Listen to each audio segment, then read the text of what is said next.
Hypothesis होती क्या है? देखो, कोई भी जो आप काम कर रहे हो, जैसे आप स्टडी कर रहे हो, आप स्टडी कर रहे हो ना, तो आपकी कुछ ना कुछ अजम्पशन है कि अगर मैं अच्छे से पढ़ूंगा या पढ़ूंगी तो मेरे अच्छे मार्क्स आएंगे, अच्छी मतलब नॉलेज होगी। तो और मतलब आपकी एक जॉब की सक्सेस की एक अजम्पशन है कि आपको जॉब मिलेगी या जो आप चाहते हो वो आपका होगा। मतलब सब कुछ ना कुछ अजम्पशन पे टिका होता है। जितने भी थ्योरीज पढ़ते हो वो भी अजम्पशन पे होती है। इसी तरीके से जब आप रिसर्च करते हो, रिसर्च वर्क कर रहे होते हो, कोई पीएचडी का काम कर रहे हो, वैसे कोई रिसर्च कर रहे हो, तब भी आप कुछ ना कुछ हाइपोथेसिस लेके चलते हो।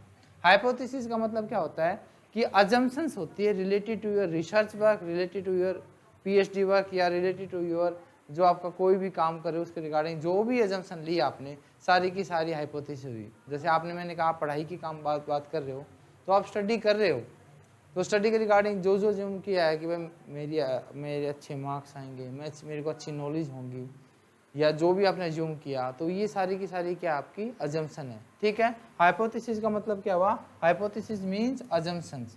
Hypothesis mean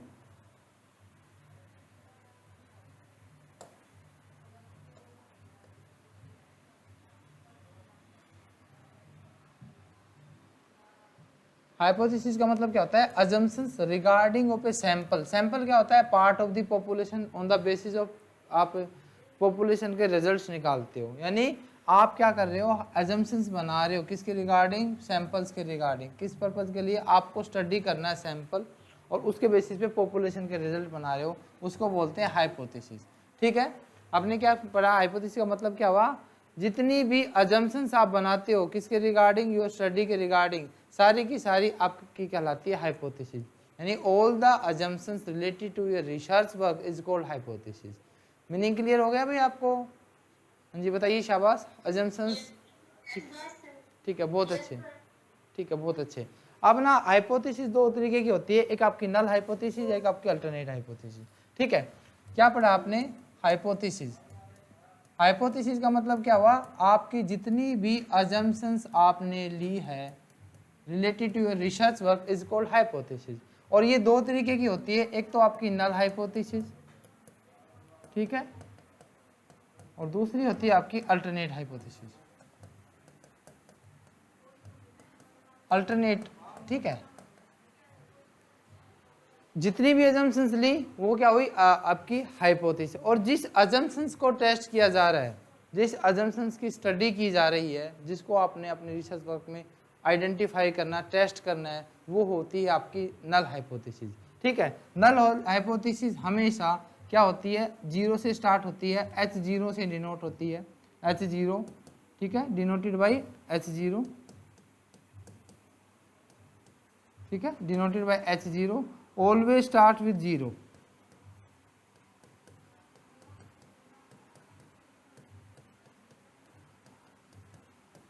no difference. Student किसी को कुछ भी ना समझ में आए तो मुझे बता देना।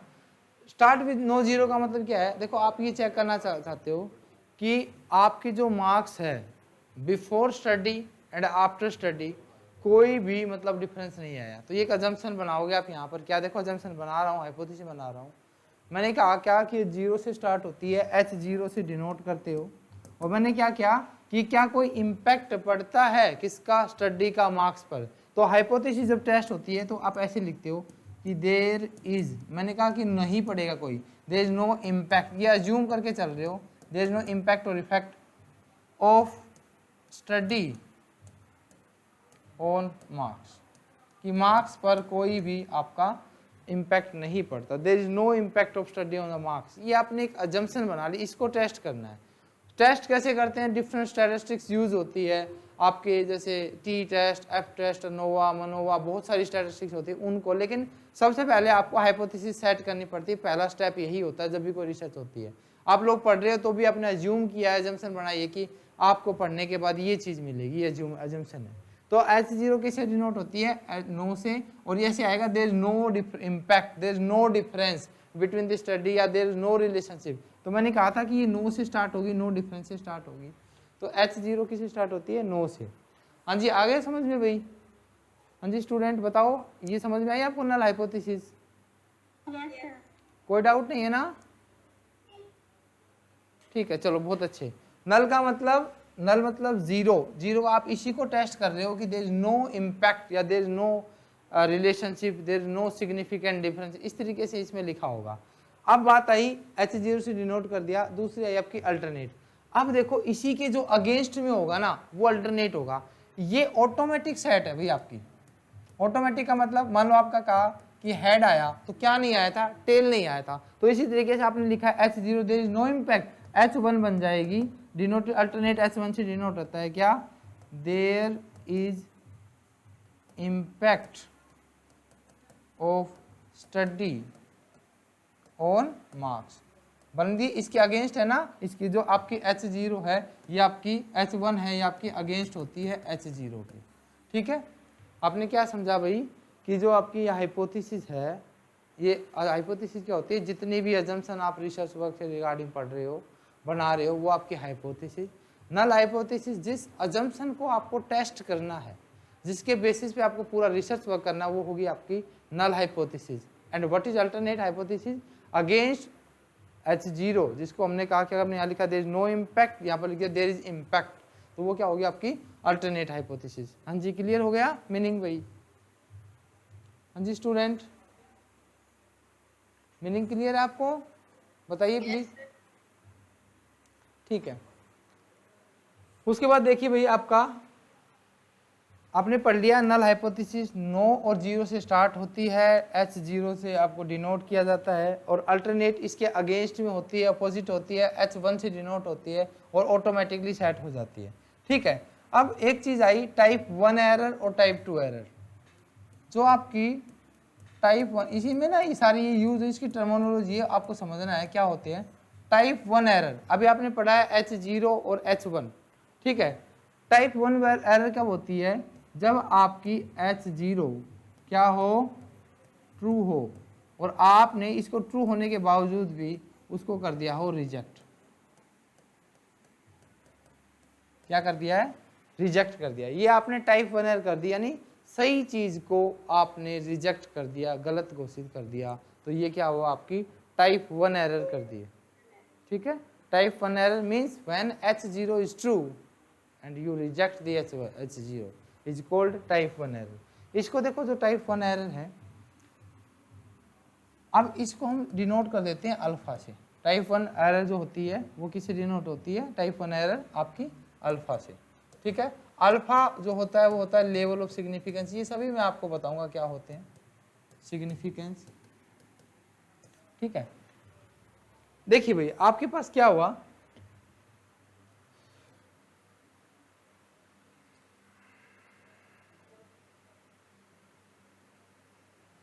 देखो आपके पास क्या हुआ, आप मार्केट में गए, मार्केट में गए तो आप मान लो आप खरीदने गए, एप्पल खरीदने गए, और एप्पल जो आप ले रहे थे उसमें ना सारे के सारे एप्पल अच्छे थे, लेकिन 2-4 आपके एप्पल ख़राब थे।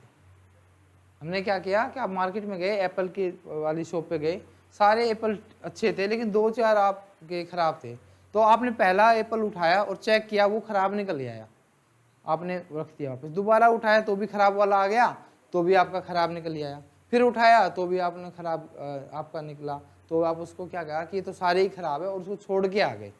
हाँ जी, अब मेरे को ये बताइए कि इसमें रिस्क आपका हुआ यानी कंज्यूमर का हुआ, या जो बेच रहा है यानी सेलर है, जो आपका प्रोड्यूसर है उसका रिस्क है? किसका रिस्क हुआ, किसको ज़्यादा रिस्क हुआ इसमें? हाँ जी बताओ। है ना, उसी का रिस्क हुआ ना। तो इसका मतलब क्या हुआ कि ये जो टाइप 1 एरर है, ये जो रिस्क होता है वो कौन सा होता है, प्रोड्यूसर रिस्क। ठीक आ गई बात समझ में? टाइप 1 एरर जो होती है वो क्या, आपका H0 ट्रू होने के बावजूद भी आपने उसको रिजेक्ट कर दिया, तो ये कौन सी होगी, आपने टाइप 1 एरर कर दी। टाइप 1 एरर को आप अल्फा से डिनोट करते हो, और अल्फा मतलब लेवल ऑफ सिग्निफिकेंस होता है। और क्योंकि ये रिस्क प्रोड्यूसर का था, आपने देखा कि सही चीज को गलत करके आ गए आप, सही आपके एप्पल थे लेकिन नहीं खरीद के ले आए, रिस्क उसका हो गया, तो ये क्या हो गया आपका प्रोड्यूसर रिस्क। ठीक है, अब मान लो आपने जो बात की जाए कि इसमें करेक्ट डिसीजन क्या होगा, मतलब आपने गलत डिसीजन ले लिया है, तो करेक्ट डिसीजन क्या होगा, एरर क्या है, ये टर्म आपकी एरर, तो पूरा डिसीजन होता है 1, और उसमें से गलत डिसीजन को घटा दो, तो ये क्या हो गया आपका करेक्ट डिसीजन। कोई डाउट है स्टूडेंट अभी तक? हाँ जी, समझ में आ रहा है ना? Yes sir. चलो ठीक है, अब आगे देखो आप। ये थी टाइप 1 एरर। दूसरा है आपके पास टाइप 2 एरर।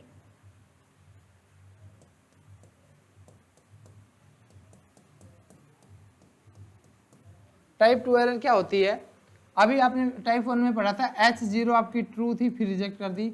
H0 आपकी फॉल्स थी, मतलब गलत थी, और आपने उसको कर लिया एक्सेप्ट। ठीक है, क्या कर लिया आपने? एक्सेप्ट कर लिया। देखो ध्यान से, दो वही वाला केस लो, एप्पल खरीदने गए आप, सारे सेब आपके खराब थे लेकिन 4-5 अच्छे थे। अब 4-5 अच्छे थे तो जैसे आपने उठाया तो वो अच्छा निकल आया, फिर उठाया फिर अच्छा निकल आया, फिर उठाया फिर अच्छा निकल आया। तो बताओ एक कंज्यूमर क्या करेगा? खरीद के लेके आएगा, नहीं लेके आएगा? हाँ जी बताओ। और यहाँ पे रिस्क किस, हाँ जी, और रिस्क किसका होगा?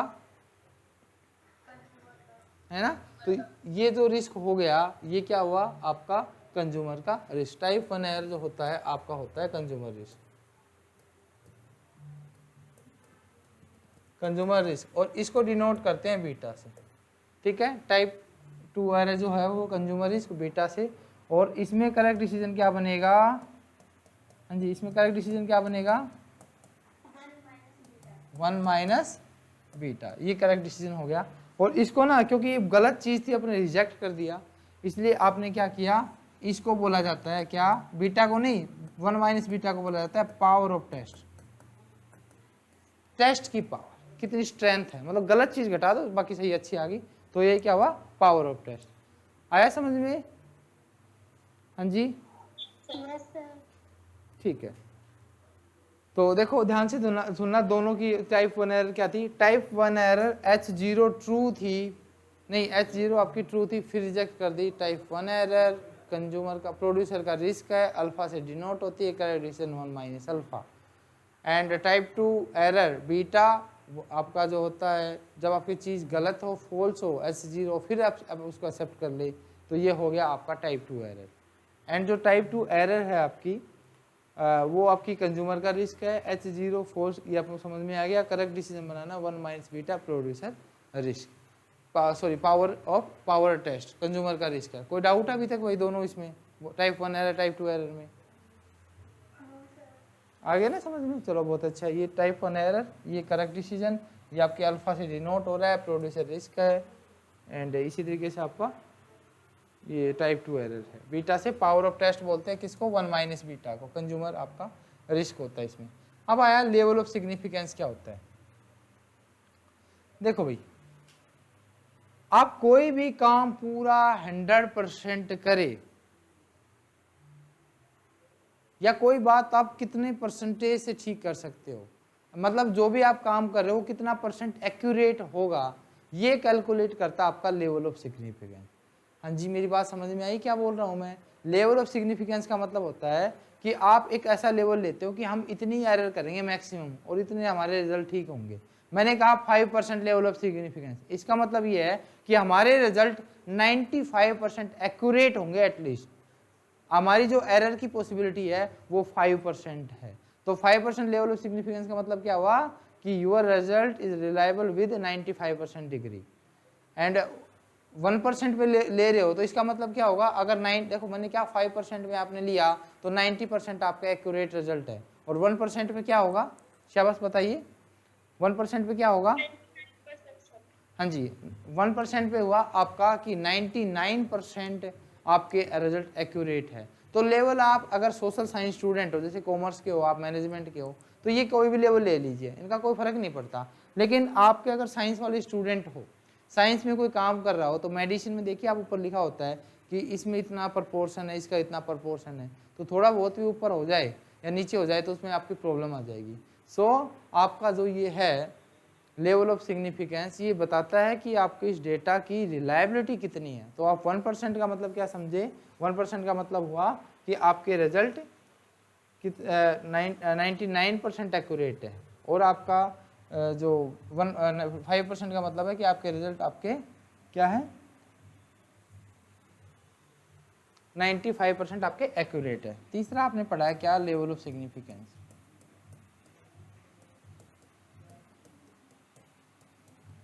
मैंने बताया 5%, मोस्टली आप ना 5% या 1% यूज करते हैं, आप यूज करने को 10% भी कर सकते हो। 5% का मतलब होता है कि आपकी एरर मैक्सिमम 5% है, और जो 95% बच गया ना, इसको बोलते हैं क्या, कॉन्फिडेंस लिमिट। क्या बोलते हैं, कॉन्फिडेंस लिमिट, कि हमारे रिजल्ट, मुझे भरोसा है कि मेरे इतने ठीक आएंगे। इस पे 1% का ले रहे हैं तो आपके पास क्या आ जाएगा, 99% आपकी कॉन्फिडेंस लिमिट है, ठीक है। और 10% पे आप ले रहे हो तो इसका मतलब क्या हुआ कि आपके 90% आपकी कॉन्फिडेंस लिमिट है। आपको ये समझ में आ गया होगा। अभी मैंने बताया था कि जो टाइप 1 एरर है उसको अल्फा से डिनोट करते हो। अल्फा मतलब लेवल ऑफ सिग्निफिकेंस, ठीक है, अल्फा मतलब लेवल ऑफ सिग्निफिकेंस। अब देखो ये ऐसे बनता है,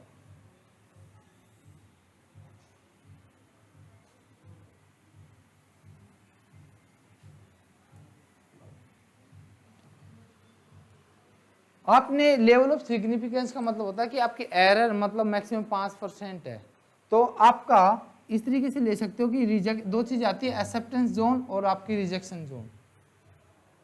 मैं क्या बता रहा हूं आपको, एक एक्सेप्टेंस जोन, एक आपका रिजेक्शन जोन। ये जो मैंने कहा 5% आपकी अल्फा की वैल्यू होगी 5%, ऐसे लिखते हैं 0.05 अल्फा, यानी आप लेवल ऑफ सिग्निफिकेंस आपने लिया है 5%, इस पर आपकी टेस्टिंग चलनी है, ठीक है। पहले तो बताओ concept of level of significance आपको समझ में आ गई? हाँ जी बताओ। ठीक है, चलो बहुत अच्छे, लेवल ऑफ सिग्निफिकेंस आ गई है आपको।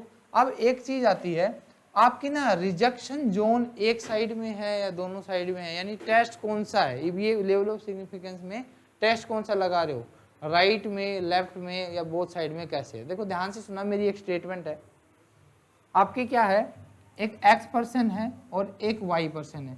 अभी आपने कहा था कि h0 हमेशा नो से स्टार्ट होगी या नो डिफरेंस से स्टार्ट होगी। अब इनकी ना आपको ये चेक करना है कि x की इनकम में, है ना, और y की इनकम में कोई डिफरेंस है या नहीं है, ये आप चेक करना चाहते हो, x की इनकम और y की इनकम में।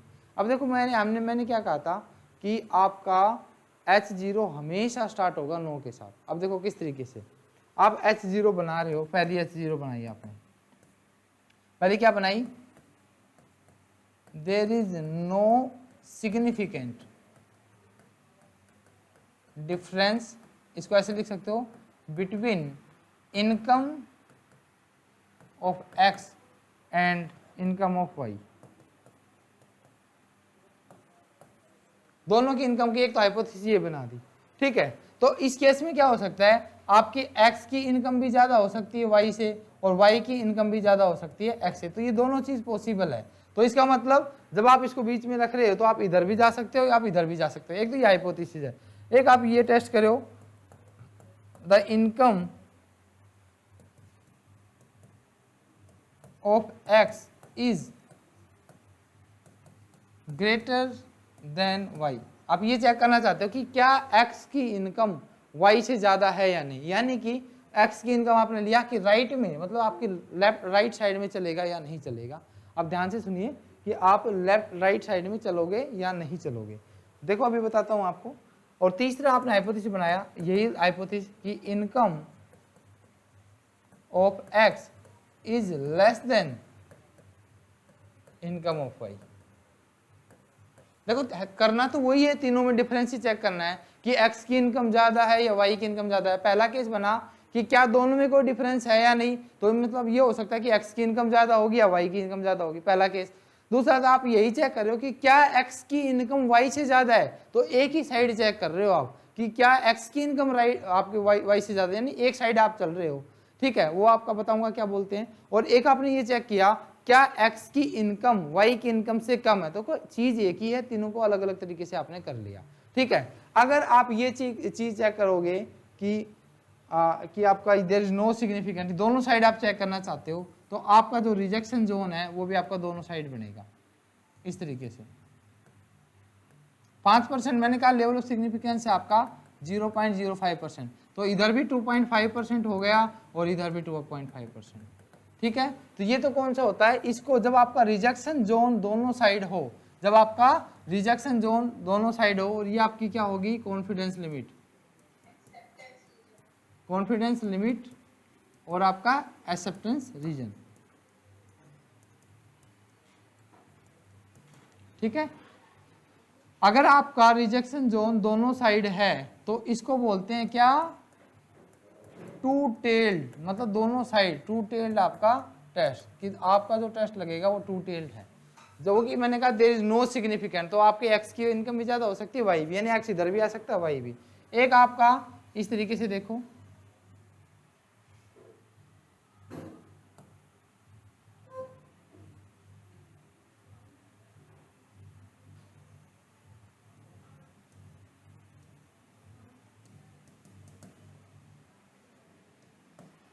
फाइव % इधर है, बाकी सारा इधर आपका 95% है एक्सेप्टेंस जोन।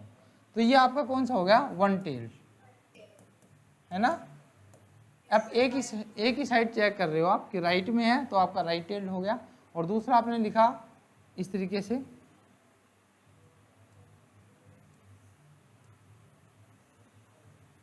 ये आपका 95% और ये आपका 5%, तो ये आपका क्या होगा, ये भी आपका वन टेल टेस्ट है। देखो एक में तो आपने ये चेक किया है कि आपका दोनों में इक्विलिटी है या नहीं, दोनों में डिफरेंस है या नहीं। दूसरा आपने एक ये चेक कर लिया क्या दोनों में मतलब एक्स की इनकम वाई से ज़्यादा, यानी देखो राइट टेल्ड का मतलब होता है ग्रेटर देन, मोर देन, और लेफ्ट टेल्ड का मतलब लेस देन की साइड। इस साइड आप जा पाओगे या नहीं पाओगे, यानी एक तो इस साइड आना है, एक आपको राइट में जाना है, तो दोनों में ये चीज़ डिफरेंस आपके पास। देखो ध्यान से देखिए, ये लिखा आपको, देखो यहाँ पे अगर आपका रिजेक्शन जोन राइट में हो तो राइट टेल बन गया, लेफ्ट में है तो लेफ्ट टेल बन गया, और दोनों साइड है तो आपका क्या बन गया, क्या बन गया, two tail test. Two tailed की जो आपकी जो मिलेगा आपको, मतलब एक इंडिकेशन की ये टू टेल लगेगा राइट टेल। तो बहुत सारे बच्चे कंफ्यूज होते हैं जब भी आप कोई काम करता है इसमें कि इसमें राइट लगेगा, लेफ्ट लगेगा या टू टेल लगेगा। तो सबसे पहले ये वर्ड्स मिलेंगे वहाँ पर। अगर आप इक्विलिटी चेक कर रहे हो, नो डिफरेंस चेक कर रहे हो, दोनों साइड एरर की चेक कर रहे हो, तो आपका टू टेल्ड है। वन टेल्ड में आप सिर्फ देखो, अगर आप लेफ्ट में जा रहे हो तो लेफ्ट टेल्ड हो गया, और राइट में जा रहे हो तो राइट टेल्ड। राइट टेल्ड का क्या होगा, मोर देन चेक करोगे, ग्रेटर देन, कि एक्स की इनकम ग्रेटर देन वाई, तो आप राइट में जा रहे हो। और लेफ्ट टेल्ड में लेस देन, कि आपकी एक्स की इनकम वाई की इनकम से कम है, यानी राइट में चलोगे, लेफ्ट में चलोगे, तो वो होता आपका लेफ्ट टेल्ड। कुछ समझ, आप कुछ पूछना है या समझ में आ गया, बताओ कुछ भी डाउट हो तो। नहीं समझ में आया तो बिल्कुल पूछ लेना आपने, ये जितने भी नए स्टूडेंट हैं ये भी सुने भैया आप सभी, एनी प्रॉब्लम आप मेरे से पूछ सकते हो। आपके लिए नया है लेकिन थोड़ा ध्यान दीजिए, आपके लिए आसान भी बहुत है ये स्टैटिस्टिक्स। हाँ जी, कुछ पूछना है। सर ये दोनों साइड दिखाया है जिसमें ये 5%, हाँ तो मतलब ये इनकम में डिफरेंस चेक करने के लिए दिखाया है कि दोनों की इनकम में कोई डिफरेंस नहीं है। हाँ, ये दिखा रहा है कि दोनों की इनकम में डिफरेंस है या नहीं, हो सकता है एक्स की ज़्यादा हो सकता है वाई की ज़्यादा हो। ठीक है, तो चेक करने का तरीका हो गया है बस ये। Okay sir. हाँ जी, ठीक है। और किसी ने भाई कुछ पूछना है, ये मोनी बता, कुछ डाउट है, ये समझ में आ गया, थोड़ा लेट ज्वाइन किया था आपने। किया था बस। हाँ, तो आया आपको ये राइट लेफ्ट और राइट, ये तो एट है जो लेफ्ट और राइट है, तो इनकम जो ग्रेटर होगी तो लेफ्ट, और मतलब कम होगी तो राइट, शायद ऐसे ही। नहीं, लेस, लेफ्ट का लेस देन की जब आप चेक कर रहे हैं तो लेफ्ट में जाओ, और राइट में जब जाना जब आपको more than greater than check करना, अभी तो बताया आपने, है ना। राइट टेल्ड इफ यू, मतलब आप more than greater than check कर रहे हो तो राइट में जाओगे ना, राइट में होता है मोर देन 0.7 से। आप लेफ्ट में कब जाओगे, जब उससे कम हो तो इस साइड चले जाओगे आप, सिंपल सी बात है। ठीक है, और किसी को भाई कोई डाउट हो मोनी, और बाकी कोई जो भी डाउट है। आप लेट ज्वाइन किया आपने क्लास, चलो ठीक है, कोई नहीं, चलो। तो भाई ये था आपका राइट टेल। देखो अभी तक आपने जो जो पढ़ा है पर देख लीजिए। आपने पढ़ा हाइपोथेसिस क्या होती है, जितनी भी अजम्पशंस ली है related to your research work is called hypothesis. And जिस हाइपोथेसिस को टेस्ट कर रहे हो वो नल होती है, 0 से स्टार्ट होती है, 9 से स्टार्ट होती है। आपकी एक अल्टरनेट होती है, आपका अगेंस्ट होती है S0 की। हमने कहा कि नो डिफरेंस, ये कहता है डिफरेंस अपने आप ही सेट हो जाती है, करने की रिक्वायरमेंट नहीं है। जैसे मैंने कहा हेड आया तो इसका मतलब टेल नहीं आया ऑटोमेटिकली, तो वही चीज़ है, अल्टरनेट अपने आप सेट हो गई। टाइप 1 एरर क्या होती है, बताओ भाई शाबाश, क्या होती है टाइप 1 एरर?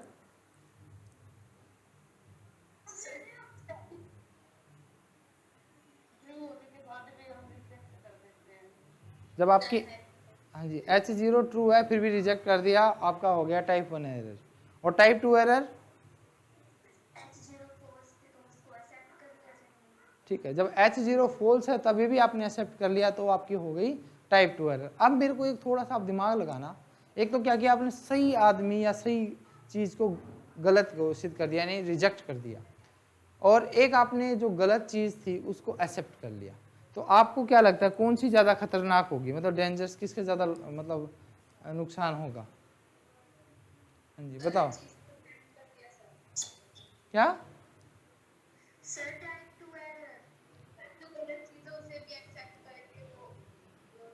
चलो बहुत अच्छे, टाइप 2 एरर। देखो एक गलत, देखो एक सही मतलब डॉक्टर था, उसका रिजेक्शन हो गया, कोई नुकसान नहीं हुआ, लेकिन एक गलत डॉक्टर की अपॉइंटमेंट कर दी तो उसे पता ही नहीं कि किस चीज़ का इंजेक्शन कब लगाना है, तो वो क्या करेगा, गलत ही लगाएगा, खराब हो गया ना फिर काम। तो ये थी आपकी type 1 error. Type 2 error alpha से power of type 1 minus beta को बोलते हैं। लेवल ऑफ सिग्निफिकेंस पद समझ में आ गया होगा, 5% का मतलब होता है कि 95% आपके रिजल्ट एक्यूरेट है और 1% का 99% आपके रिजल्ट एक्यूरेट है। रिजेक्शन जोन, क्रिटिकल जोन, ये भी आपको आया कि भाई राइट में है, ये राइट में भी आ सकता है, लेफ्ट में भी आ सकता है, दोनों साइड है तो आपका 2 टेल्ड होता है, लेफ्ट में है तो लेफ्ट टेल और राइट में है तो राइट टेल। फिर इसकी हमने ये बता दी, ठीक है।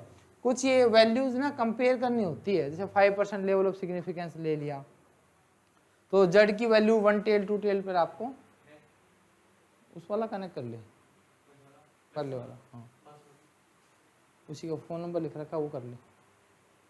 हाँ जी, तो ये जो क्रिटिकल वैल्यू है ये आपको याद करनी एग्जाम में आ जाती है। देखो अगर आपने लेवल ऑफ सिग्निफिकेंस लिया है, 1 टेल्ड है, ऊपर देखो 10% का लेवल लिया है, ये याद करनी है आपने, तो आपका 1.28 ये आपकी वैल्यू बनेगी, और 2 टेल्ड है तो 1.645, ये 2 टेल्ड में ये क्रिटिकल वैल्यू इसी से कंपेयर होगा, आपका जो रिजल्ट कंपेयर होगा।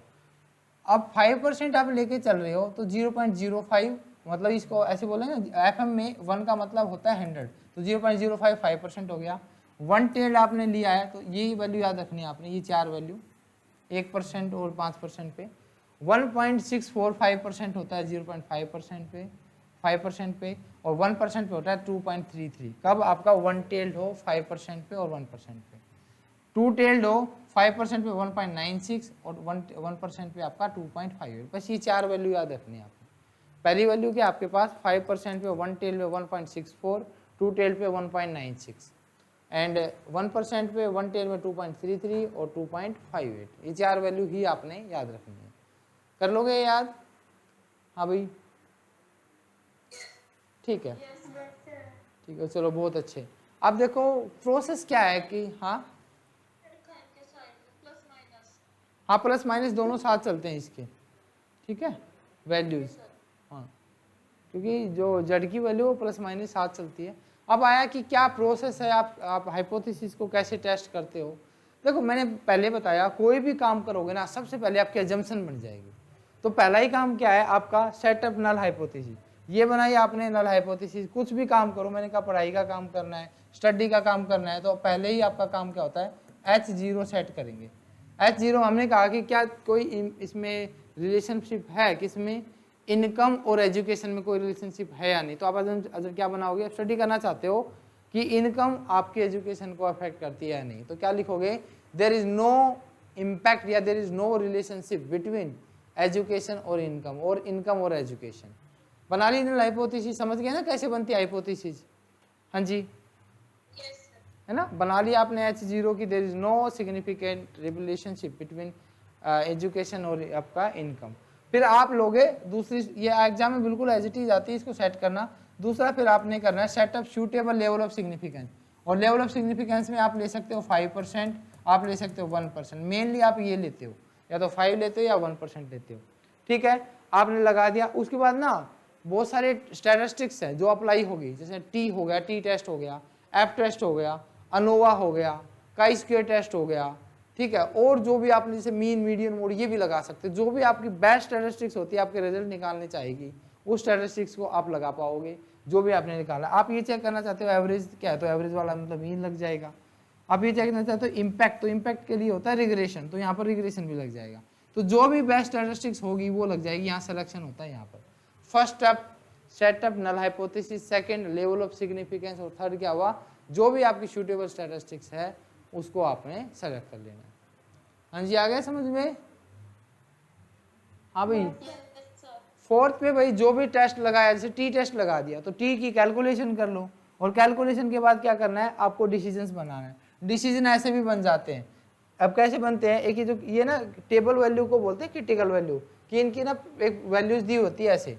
अब मान लो कैसे बनता है डिसीजन, आपकी मान लो टी टेस्ट लगाओ, टी टेस्ट की वैल्यू लगाई और टी की वैल्यू आ गई मान लो 1.94%, और आपने लिया था ये टू टेल टेस्ट और 5% सिग्निफिकेंट।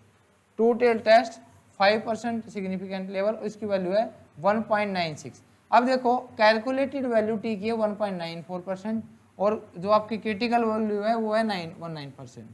तो इसमें क्या हुआ, अगर आपकी क्रिटिकल वैल्यू, देखो आपकी कैलकुलेटेड वैल्यू जो है क्या है, कम है किससे, आपकी क्रिटिकल वैल्यू से, तो आपकी जो H0 है वो आपकी एक्सेप्ट हो जाएगी, अदरवाइज रिजेक्ट। मैंने क्या बताया, कैलकुलेटेड वैल्यू अगर कम हो गई किससे, आपकी टेबल वैल्यू या क्रिटिकल वैल्यू से, तो आप H0 को एक्सेप्ट कर लोगे। क्लियर हो गई ये बात भाई? हाँ जी, हाँ भाई बताओ। और क्या कहोगे कि एक्चुअल में कोई डिफरेंस नहीं है, एक्चुअल में इनकम का कोई भी फर्क नहीं पड़ता एजुकेशन पर। अगर ये वैल्यू होती टी की वैल्यू जैसे 2.94 ज़्यादा कर दी हमने, अब देखो कैलकुलेटेड वैल्यू आपकी ज़्यादा है किससे, टेबल वैल्यू से, तो आप क्या लिखोगे, with calculated value of T test is greater than table value और critical value, so we reject null hypothesis and we conclude that there is a impact of income on the education, या education on impact, जो भी आप study कर रहे हो। आया समझ में दोनों में भाई क्या डिफरेंस है? हाँ भाई बताओ। ठीक है, चलो। तो अभी तक जो आपने पढ़ा है वो देखो, ये प्रोसेस बहुत एज इट इज आती है एग्जाम में। नल हाइपोथेसिस सेट करो, फिर आप level of significance low, statistics जो भी लगती है वो लगाओ, कैलकुलेशन कीजिए और आपके डिसीजंस बनाइए। तो ये आपकी है process of testing of hypothesis. ठीक है, तो ये आपने एक प्रोसेस बना ली है कि किस तरीके से की जाती है, आपने बहुत ही आसान तरीके से। अब ये बिल्कुल एक नया टॉपिक आ रहा है, अभी मैं इसको करा रहा हूँ, पहले आप समझिए। अभी तक जो पढ़ा है एक बार फिर से रिवाइज कर लो ताकि कोई एरर ना रहे। हमने कहा हाइपोथेसिस जो अजम्पशंस आपने ली है वो एक रिसर्च के रिगार्डिंग, वो आपकी हाइपोथेसिस है। नल जिसको टेस्ट किया जा रहा है, आपने देखा अभी कि इनकम और एजुकेशन में आप टेस्ट कर रहे हो तो आपकी नल हो गई। अल्टरनेट ऑटोमेटिक सेट, कि जैसे ही आपने लिखा कि देयर इज नो रिलेशनशिप या इम्पैक्ट, तो वैसे ही आपने क्या लिख दिया कि देयर इज इम्पैक्ट, अपने आप सेट हो गई है। H0 से स्टार्ट होती है, H1 से स्टार्ट होती है। टाइप 1 एरर आपकी H0 ट्रू होने के बावजूद रिजेक्ट हो गई, टाइप 1 एरर कर दी है। टाइप 2 एरर जब आपकी H0 फॉल्स थी, गलत थी, तभी भी एक्सेप्ट कर लिया, टाइप 2 एरर कर ली। लेवल ऑफ सिग्निफिकेंस पे आपके रिजल्ट कितने परसेंट एक्यूरेट है, उस बेसिस पर 5% का मतलब 95% एक्यूरेट है, 1% का मतलब आपके 99% आपके एक्यूरेट है। फिर आपने बात आई कि रिजेक्शन जोन, अगर दोनों साइड रिजेक्शन जोन है तो आपका होगा वो क्या, टू टेल टेस्ट। और अगर एक साइड है तो अगर राइट में है तो राइट टेल और लेफ्ट में है तो लेफ्ट टेल। फिर आपके मैंने इसके इंडिकेशंस बताए थे, अगर आप देख रहे हो नो डिफरेंस इक्विलिटी, तो आपका हो गया क्या हो गया, टू टेल्ड। और अगर आपके राइट में चेक कर रहे हो ग्रेटर देन मोर देन, तो आपका हुआ राइट टेल्ड। और आप देख रहे हो लेफ्ट में लेस देन, तो आपका हुआ लेफ्ट टेल। ठीक है, तो ये वैल्यूज थी। फिर ये प्रोसेस बहुत ही इंपॉर्टेंट है, एज इट इज सेट करनी आती है, ऊपर नीचे करके दे देते हैं। ठीक है, अब आइए आपके पास स्केल, देखो क्या चीज आपके पास, स्केल नॉमिनल स्केल। देखो आप लोगों ने पढ़ा है कि डेटा हमेशा न्यूमेरिकली होता है, मतलब डेटा आपको न्यूमेरिकली होगा, को आपका ऐसे नहीं हो सकता कि कोई क्वालिटी का डेटा होगा। हमने कहा ऑनेस्टी को आप रैंक तो दे सकते हो, लेकिन उसको आप ऐसे नहीं कह सकता ऑनेस्टी कितनी हो, 50 ऑनेस्टी, ऐसे थोड़ी लिखते हो। रैंक वैंक भी तो ऐसा नहीं कह सकते ये ज़्यादा ऑनेस्ट है या ये ज़्यादा ऑनेस्ट है। तो डेटा हमेशा किसमें मेजर होता है, आपका क्वांटिटेटिव फॉर्म में। तो इसको मेजर करने के लिए कुछ स्केल्स होती है, उन स्केल्स पे मेजर होता है। तो पहले जो आपकी स्केल है जो मेजरमेंट आप स्केल जो पढ़ रहे हो, देखो कौन कौन सी है। पहले आपकी क्या है, नॉमिनल स्केल।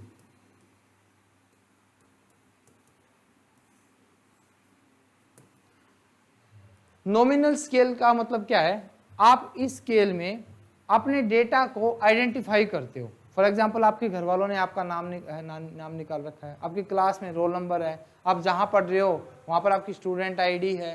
तो ये सब क्या है, आपके आइडेंटिफिकेशन के लिए ये स्टूडेंट ये है या ये है, मतलब आप आइडेंटिफाई कर सको एक दूसरे को। तो इसमें सिर्फ एक प्रॉपर्टीज होती है, किसके लिए, टू आइडेंटिफाई द डेटा, या टू आइडेंटिफाई द डेटा और वेरिएबल। ठीक है, वेरिएबल्स को या आप क्या कर रहे हो, डेटा को आइडेंटिफाई करने के लिए, या जो भी एलिमेंट है उसको आइडेंटिफाई करने के लिए। सबसे लोवेस्ट लेवल की है नॉमिनल। नॉमिनल का मतलब नाम मात्र की, उसका काम क्या है, सिर्फ और सिर्फ डेटा को आइडेंटिफाई करने के लिए। क्लास, रोल नंबर हो गए आपके, आपका नाम हो गया, तो ये सब चीज़ें क्या आपका, अच्छा हाउस नंबर हो गया, आइडेंटिफाई करने के लिए। मीनिंग समझ में आ गया भाई? हाँ जी, फर्स्ट आपको क्लियर है। नॉमिनल स्केल का मतलब होता है यहाँ पर इस स्केल पर सिर्फ और सिर्फ आप डेटा को आइडेंटिफाई करते हो कि एक्चुअल में क्या है, और उसको कैसे आप आइडेंटिफाई कर सकते हो। भाई मैंने कहा कि नाम है, तो आपका जो नाम रख रखा है किस लिए, कि आपको आइडेंटिफाई किया जा सके कि ये एक्स पर्सन है, ये वाई पर्सन है, ये पर्सन है। आपके रोल नंबर हो गए, किस लिए है, आइडेंटिफाई करने के लिए, एक आइडेंटिटी दे दी आपको। ठीक है, इसी तरीके से कुछ भी चीज़ लगा लीजिए, हाउस नंबर, तो हाउस को आइडेंटिफाई करने के लिए है। एमडी यूनिवर्सिटी, नाम रख दिया कि ये जो बिल्डिंग दिख रही है एमडी यूनिवर्सिटी की है। ठीक है, आगे समझ में? अभी बताओ, आप पूछो, किसी को क्या पूछ रहे थे? हाँ, ये था, मैंने बताया कि किसी भी जो आपका इवेंट है या कोई पर्सन है, उसके आइडेंटिफाई करने के लिए ये एक्स पर्सन है, ये वाई पर्सन है, ये जेड पर्सन है, ये इसका मकान है या उसका मकान है, ये इसकी इनकम है या उसकी इनकम है। इस तरीके से आप आइडेंटिफाई करते हो अपने डेटा को। आपका नाम है, आपको आइडेंटिफाई करता है कि आपका नाम ये है। ठीक है, हाँ जी, आया समझ में अभी? बताओ, शाबाश प्रीति। मतलब आपने क्या कर लिया, आइडेंटिफाई कर लिया। ठीक है, दूसरा है आपके पास ऑर्डिनल स्केल।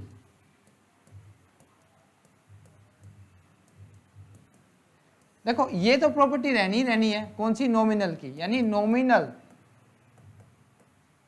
प्लस में, अब नॉमिनल नाम तो आइडेंटिफाई तो कर लिया, प्लस में आपको ऑर्डर में सेट करना है, ऑर्डर देनी है या आपने रैंक असाइन करनी है। देखो कैसे भाई, आप सभी स्टूडेंट्स हो, आपको आइडेंटिफाई तो कर दिया कि ये क्लास, रोल नंबर आपको, उसको मैंने कह दिया कि on the basis of age या on the basis of your marks आप उसको असेंडिंग या डिसेंडिंग ऑर्डर में सेट करो, यानी रैंक असाइन कर दो, ऑर्डर में सेट कर दो। समझ में आई ऑर्डिनल में भाई क्या मतलब होता है? आपको नाम तो है ही है, मैंने लिखा A person, B person, C person, D person और ई पर्सन। अब यहाँ पर आपने लिख दिया इनकम। अब इसकी जो इनकम है वो कौन कौन सी, जैसे इसकी है 5,000 रुपये, इसकी है 7,000 रुपीज़, इसकी मान लो 3,000 रुपीज़, इसकी है 2,000 रुपीज़ और इसकी मान लो 8,000 रुपीज़। ये इनकी इनकम दे दी। एक बी सी डी ई की आपने क्या दे दी, इनकम दे दी, 5, 7, 3, 2 और 8,000। अब आपने क्या कर दिया, इसको हमने क्या ऑर्डर में सेट करो। हमने कहा भाई इसको ना जो सबसे ज़्यादा उसको पहले लिखो, सबसे हाईएस्ट किसकी है, ई की। तो आपने लिखा ई की इनकम है 8,000। इसके बाद किसकी है भाई, बी की इनकम है, तो आपने क्या लिख दिया 7,000। फिर इनकम किसकी ज़्यादा है, ए की, इसकी 5,000, फिर सी की 3,000 और फिर डी की 2,000। समझ में आ गई भाई ऑर्डिनल स्केल? हाँ जी बताइए। Yes sir. ऑर्डिनल स्केल आपको समझ में आ गई है, बहुत अच्छा। उसके बाद देखिए, दो स्केल समझ में आ गई, नॉमिनल नाम देना है, ऑर्डिनल आपने रैंक भी दे दी। तीसरी जो आपकी स्केल आई वो है आपकी इंटरवल स्केल। इंटरवल स्केल दो की प्रॉपर्टी तो चलेगी। दो प्रॉपर्टी किस किस की थी आपकी, यानी ऑर्डिनल स्केल, ठीक है, प्लस में यहां पर जो चीज आ गई वो आ गई इंटरवल और डिफरेंसेस। कि दोनों के बीच में डिफरेंसेस क्या है। इंटरवल मतलब इंटरवल कितने हैं, डिफरेंसेस कितने हैं। ठीक है, हमने क्या लिखा था ऊपर वाली उसी चीज़ को, उस ये प्रॉपर्टी तो रहेगी, तो यानी इसको एज इट इज उठा लाओ, ई बी ए सी और डी। और इसकी इनकम थी 7000, सॉरी कितनी थी पहले की, 8000, फिर आपकी 7000, फिर आपकी 5000, फिर आपकी 3000 और फिर आपकी 2000। अब आपने क्या देखना है, इनका डिफरेंस कितना है। ई से बी का आपका जो डिफरेंस है, मान लो ये कह दिया भाई इसका 1000 का है, इधर इसका 2000 का है, इधर आपका फिर 2000 का है और इसका फिर आपका 1000 का है। तो ये क्या हो गई आपकी इंटरवल स्केल। बात समझ में आई भाई, इंटरवल स्केल क्या होती है। हाँ जी, यस सर। कोई डाउट नहीं है ना इंटरवल स्केल में। चलो बहुत अच्छा, इंटरवल स्केल आपको समझ में आ गई है कि इंटरवल स्केल होती क्या है। लेकिन इसमें ना एक प्रॉपर्टी और आती है। आपने लिखा इंटरवल स्केल, आपने इंटरवल्स देख लिए, एक चीज आई कि यहां पर जो जीरो है वो एब्सोल्यूट जीरो नहीं है। आप क्लास में लगाई आपने, क्या हुआ,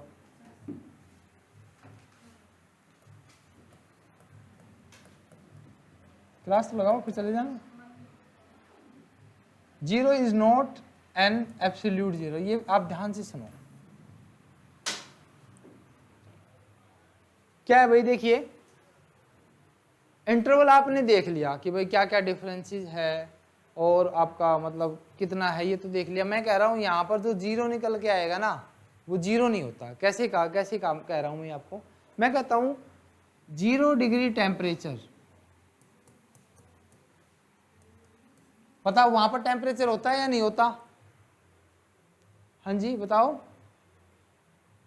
हाँ जी स्टूडेंट, ठीक है चलो बहुत अच्छा, यहाँ पर होता है 0 डिग्री टेम्परेचर होता है। एक ना पहले जो टेम्परेचर था वो आपका 80 डिग्री सेल्सियस था और अभी ना वो जैसे 20 आपका मान लो 30 घट गया आपका, और अभी आपका टेम्परेचर बच गया 50। ठीक है, और पहले जो टेम्परेचर था मान लो अभी वो था आपका 40 और इसमें भी 30 डिडक्ट कर दो तो ये आपका मान लो आया 10%।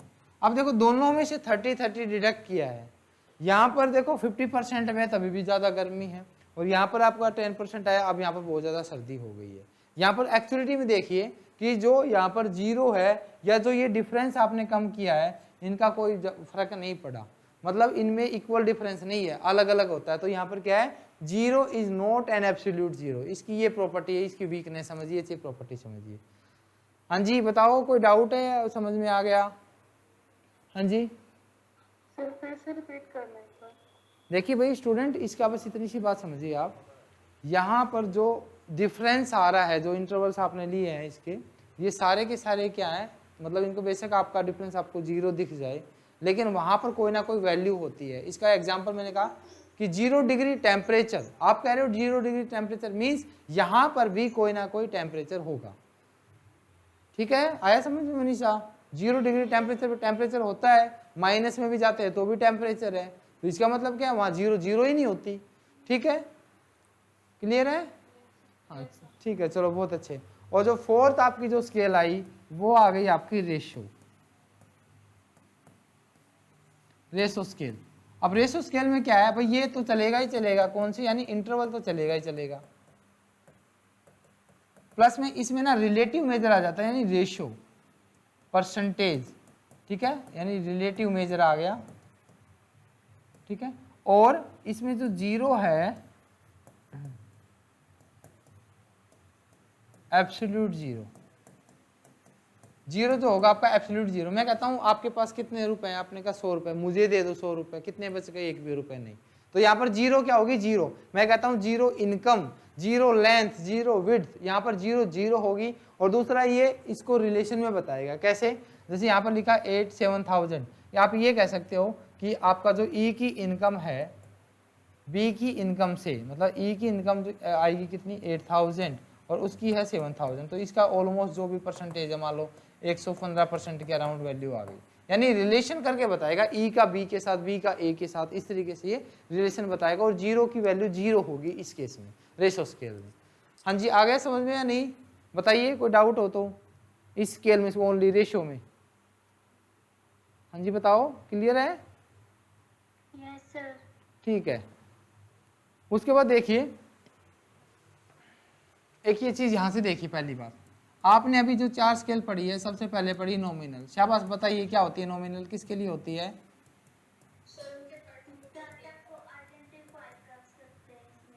बहुत अच्छे, आपने क्या कर लिया, आइडेंटिफाई। सेकंड में आपने क्या किया, ऑर्डिनल। यहां पर क्या किया आपने,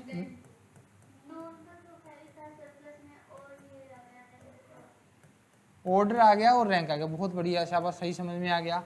तीसरी आपने जो पढ़ी वो क्या पढ़ी है, इंटरवल। इसमें क्या होता है,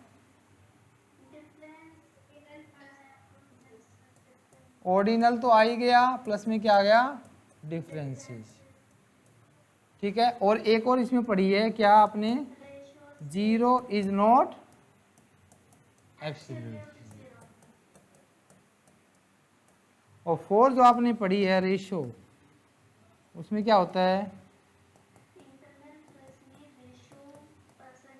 इंटरवल है भाई ये। ठीक है, इंटरवल प्लस में रेशो आप लेके चलते हो। ठीक है, और परसेंटेज कह सकते हो, और आप रिलेटिव मेजर। ठीक है, एंड 0 इज एब्सोल्यूट 0। कोई डाउट अभी तक? चारों स्केल समझा दिए मैंने मेरी तरफ से, आप बताओ किसी को कुछ भी पूछना हो। नहीं है? ठीक है, चलो बहुत अच्छे, आपको समझ में आया। ठीक है, चलो अब देखो ना, 2 तरीके के टेस्ट होते हैं भाई आपके, एक तो पैरामीट्रिक टेस्ट और एक आपके non parametric. Parametric test simply एक बार समझिए, जो पैरामीटर के बेस पे होते हैं, जो नॉर्मल डिस्ट्रीब्यूशन की कंडीशन के बेस पे चलते हैं। पैरामीट्रिक टेस्ट कौन से होते हैं, जो आपकी नॉर्मल डिस्ट्रीब्यूशन की कंडीशन पे चलते हैं, आपकी जिस पर आप पैरामीटर जैसे मीन मीडियन स्टैंडर्ड डेविएशन ये यूज करते हैं, इनकी अजम्पशन के बेस पे टिके हो, तो उसको बोलते हैं पैरामीट्रिक टेस्ट। और जो डिस्ट्रीब्यूशन फ्री टेस्ट, मतलब जिसका नॉर्मल डिस्ट्रीब्यूशन की से मतलब कोई उसकी एजम्पशन से कोई लेना देना ही नहीं है, मतलब उसको अज्यूम करके ही नहीं चलते। नॉर्मल डिस्ट्रीब्यूशन होता है क्या है कि सब आप जैसे, अब मेरे पास जितने भी स्टूडेंट हैं, ऑनलाइन स्टूडेंट जैसे 20 के अराउंड स्टूडेंट है, सारे एक जैसे है, लर्निंग कैपेसिटी एक जैसी, नॉर्मल डिस्ट्रीब्यूशन है।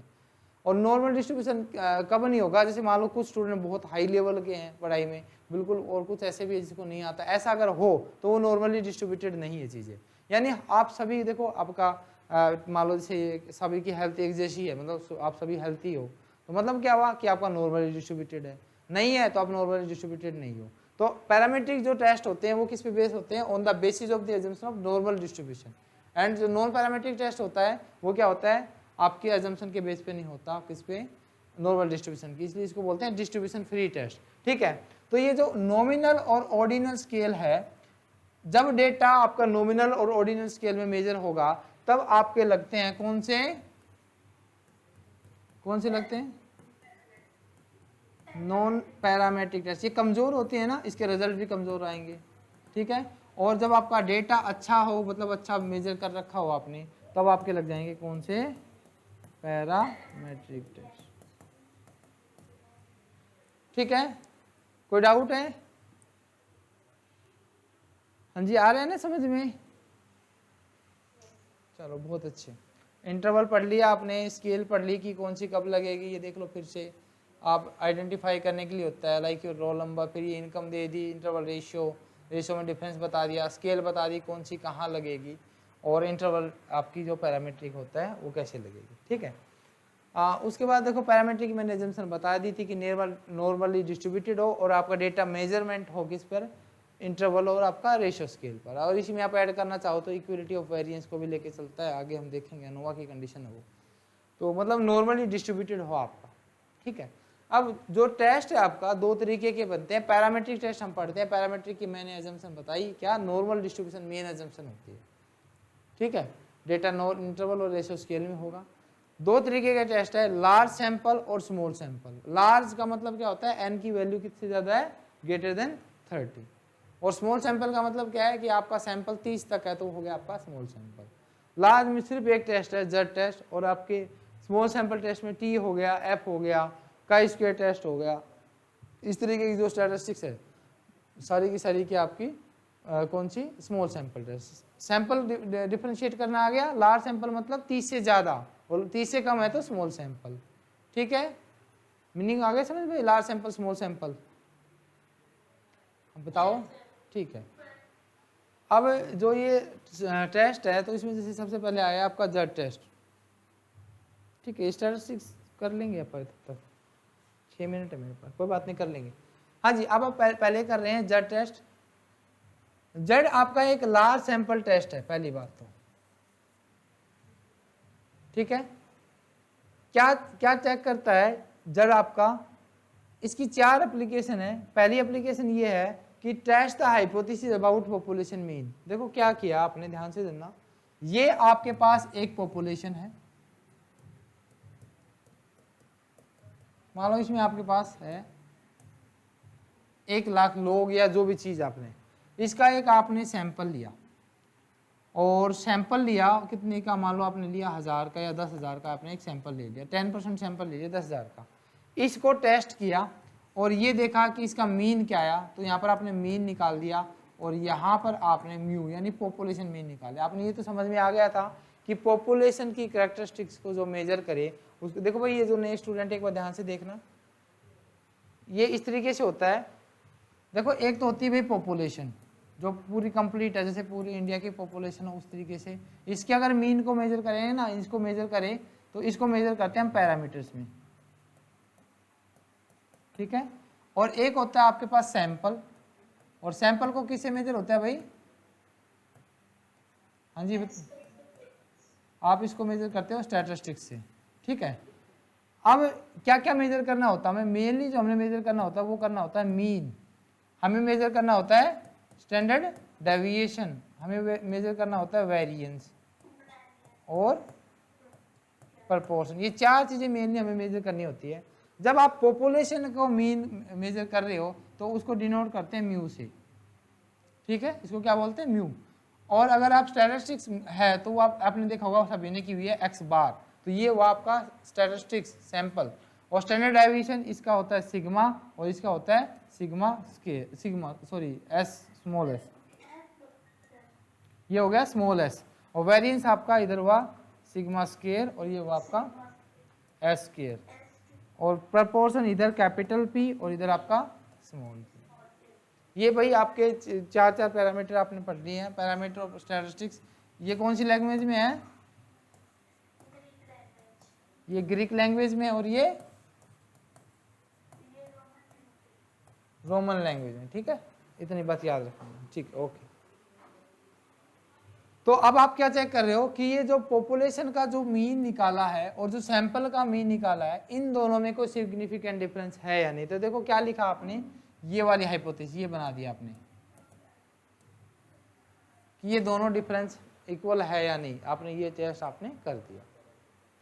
आगे समझ भाई क्या चेक कर रहे हो आप, हाँ जी बताइए स्टूडेंट, बताओ आपको ये समझ में आया कि ये फर्स्ट क्या है, test the hypothesis about population mean, कि पॉपुलेशन में से एक सैंपल निकाला, सैंपल को स्टडी किया और उससे मीन निकाला और मीन को कंपेयर किया पॉपुलेशन मीन से कि क्या दोनों में सिग्निफिकेंट डिफरेंस है या नहीं, ये आपने चेक कर दिया मीन की। ऐसे क्या, देखो इतनी ही प्रॉपर्टी आपको याद रखनी है। फॉर्मूला आप देखोगे जेड का, तो मीन माइनस म्यू डिवाइड में standard error of mean. Standard error क्या होती है वो आप एक बार पढ़ चुके थे। स्टैंडर्ड एरर क्या है, स्टैंडर्ड एरर को डिफाइन करें आप, कौन करेगा, निशा आप बताओ क्या होती है स्टैंडर्ड एरर, हाँ जी बताओ निशा, बता क्या होती है स्टैंडर्ड एरर, बता। क्या फॉर्मूला बता रहे हैं, डिफाइन करनी है, डिफाइन कर दे स्टैंडर्ड एरर होती क्या है, नहीं बता, मनीषा बता।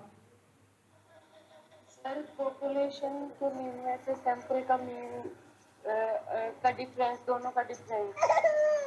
अच्छा कोई नहीं, आपका तो ठीक नहीं, डिफाइन करेंगे। सिर्फ पॉपुलेशन मीन और सैंपल के मीन का डिफरेंस होता है स्टैंडर्ड एरर। ये देखते हैं हम पॉपुलेशन मीन से कितनी डिस्टेंस पे है। अच्छा नहीं सर स्टैंडर्ड एरर एक ऐसा स्टैंडर्ड डिवीजन होता है जो सैंपल डिस्ट्रीब्यूशन को स्कैटर करने चाहिए। हाँ, बता अनुराधा, कोशिश तो अच्छी की आपने कि स्टैंडर्ड डेविएशन जो स्टैंडर्ड एरर जो होता है वो स्टैंडर्ड डेविएशन ही तो होता है किसका, सैम्पलिंग डिस्ट्रीब्यूशन ऑफ मीन। अगर आप मीन से देख रहे हो कि आपकी पॉपुलेशन मीन, बिल्कुल ठीक आपने जनरलाइज बताया कि पॉपुलेशन मीन और सैंपल मीन, या इसमें जो एरर है मतलब इनका जो डिफरेंसेस है उसी को तो बोला। ये देखो सैम्पलिंग डिस्ट्रीब्यूशन होता ही है कि आपने पॉपुलेशन से सैंपल निकाल लिया, इसको स्टडी कर रहे हो तो वह सैम्पलिंग डिस्ट्रीब्यूशन। किसके बेस पे स्टडी कर रहे हो, मीन का बेसिस पे। इसका स्टैंडर्ड डेविएशन यानी इन दोनों का स्टैंडर्ड डेविएशन क्या हो गया आपका, स्टैंडर्ड एरर। तो आपने इन दोनों का जो डिफरेंसेस है उसी से आपने निकाल लिया। अब इसका जो निकाला आपने तो ये हो गया स्टैंडर्ड एरर। कि स्टैंडर्ड एरर क्या हुई, दोनों का सैम्पलिंग, ऐसे लिखते हैं sampling standard error is the standard deviation of sampling distribution of mean, मतलब मीन के साथ आपने देख लिया। ठीक है, इस तरीके से आप स्टैंडर्ड एरर को निकालते हो, पहले हम कर चुके हैं। कैसे कैलकुलेट करते हैं, बिल्कुल आसान सा है, ये हमें याद भी नहीं करनी, एक बार हम बस समझ लेते हैं। बस क्या, ये देखो आपने वहाँ पर निकाला था मीन का सिग्मा डिवाइड में रूट एन, याद करो उसकी मीन की प्रॉपर्टी पढ़ी थी आपने, स्टैंडर्ड डेविएशन डिवाइड में रूट एन, ये वो आपका पॉपुलेशन स्टैंडर्ड डेविएशन। अगर आपके पास सैंपल का गिवन है तो ऊपर लिख दो एस डिवाइड में रूट एन। तो पहला बन गया आपका टेस्ट ऑफ हाइपोथेसिस, जो भी वैल्यू है टेबल के साथ इसका कंपेयर कर लेंगे। पहले क्या किया आपने, पॉपुलेशन मीन का और सैंपल मीन का कंपेयर कर लिया। दूसरा आपके क्या हुआ, आपने अब चेक करना है टू पॉपुलेशन मीन का, कि दो एक जैसी पॉपुलेशन है, जैसे हमारे पास एमकॉम एमबीए के स्टूडेंट है, एमकॉम और एमबीए के स्टूडेंट में कोई डिफरेंस है या नहीं।